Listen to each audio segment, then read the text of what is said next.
Hi, welcome to Inside Skyhawk Football. I'm John Abel, in for Chris Brinkley, who's away with the Skyhawk men's basketball team. Here with Coach Simpson to talk about our game this weekend with Eastern Illinois. Of course, Coach, a disappointing game, not only from the standpoint of a loss, but you were this team was rolling back in a potential spot to get back in the conference race. And no question. We had every intention to go up there and play well, and although I thought we played hard, we didn't execute, and defensively we didn't cover, and Eastern Illinois executed, and anytime you complete 18 of 22 balls for 300 something yards, I mean there's no excuse for that, and we've got to correct those problems. We've got to coach better, and the players have got to execute better. And offensively, too many mistakes. Moved the ball at times, but shot ourselves in the foot, and we were thoroughly beaten, and I was embarrassed, and we've got to fix that this week. Coach, of course, they're a very solid football team, but they had a lot of Division 1A transfers. Like you mentioned, Jake Christensen was 18 of 22. A very solid quarterback, played at Iowa. Yeah, he did. He's a good player, and the two running backs are from the University of Florida, and they're good players. But, you put the running backs in the quarterback, but that's the same team that we beat last year, here at Hardy Graham Stadium. And, like I said, it's real disappointing. Nothing we can do about it now, but lick our wounds and get ready for this week. Coach, it's been real hard, especially for me this year, to look and compare where you stand head-to-head in the OVC. If you look at how we played Jacksonville State and how EIU played Jacksonville State, you get worried. But then you look at how we played Murray and how they played Murray. Yeah. So it's been topsy-turvy like that all in the OVC. Well, this is a year to where there's three teams, or really two teams, Jacksonville State and Eastern Illinois, that are executing and playing better than everybody else, and the rest of us are all kind of bunched in the middle there. And one of those teams is Austin Peay this week, and they're a solid team. We've got our hands full at home. Looking for positives. I'm sure you're trying to look for some positives. I was real impressed with the play of Derek Carr and Jace McNair. Got in there in the fourth quarter. Kind of a bright spot, hopefully, for the future of our Skyhawks. Yeah, we certainly hope so. I mean, Derek's been a guy that it'd be difficult to beat him out next year, and he's paid his dues, and he'll get a great opportunity this spring to lead this offense. And Jace McNair, probably didn't have as big as impact this year as I thought that he would. We had the two senior running backs that did most of the carrying, but he'll definitely get an opportunity this spring and to carry that over in the fall.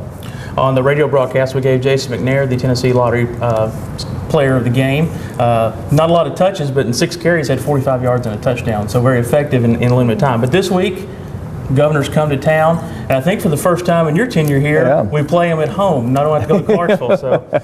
The first time, you're right. I know that stadium very well. Been there 3 times. So they've got seniors. This will be the first time that they'll see UT Martin Stadium. So that'd be a good change. They never had to play on the grass. No, exactly. Exactly. The turf. What can we expect from the Governors? We know this has been a topsy-turvy, and they actually beat Eastern Kentucky a few weeks ago. No, they did.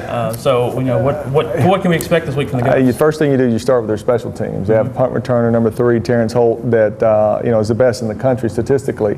You'll see them rush the punter, and they'll go send 10 guys on the block and try to get there, and they've been very successful this year doing that.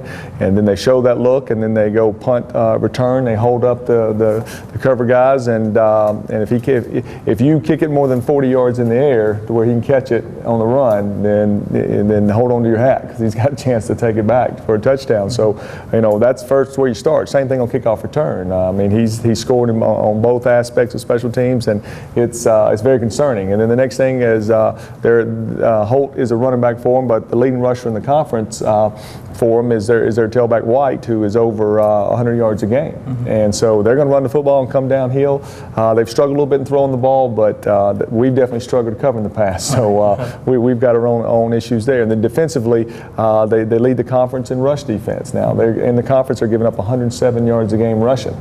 And so now they've given up a little bit in the air, a little bit over 200 yards, but there's not a whole lot of flaws in what they do. They've got 26 seniors, so they've got a very experienced team, and most of them are on defense. Gotcha. So a lot of leadership there in police defense. Sounds like we need to play keep away from the punt returner. No question. For the game. So, no question. Not only a big game being last game of the season, but also senior day here at Hardy Graham Stadium. Right. Skyhawks will have 18 seniors playing in their last Skyhawk football game. Some of these guys have been very successful here in their tenure, like Cade Thompson, Brandon Young, Miguel Barnes, Mike Hicks, marquee guy, just to name a few. So, right.